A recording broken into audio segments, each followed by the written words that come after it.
শুভরাত্রি বন্ধুরা। এই কিছুক্ষণ আগে তোমাদের দেখিয়েছি মোচার কোপ্তাগুলো কিভাবে বানালাম। এবার কিন্তু মোচার কোপ্তা কারি কমপ্লিট হয়ে গেছে, কমপ্লিট করে নিয়ে তোমাদের দেখাচ্ছি। এই দেখো, তো তোমাদের আজকে রাত্রের ডিনারটা দেখিয়ে দিলাম।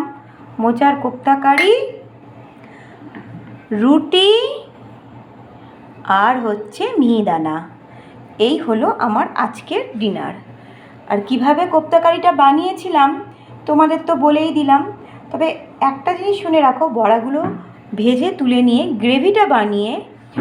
গ্রেভিটার গ্যাসটা বন্ধ করে তারপর বড়াগুলো দিয়ে একটা চাপা দিয়ে দেবে, নালে ফোটালেই কিন্তু পুরো ঘ্যাঁট হয়ে যাবে, একটা বড়াও খুঁজে পাবে না।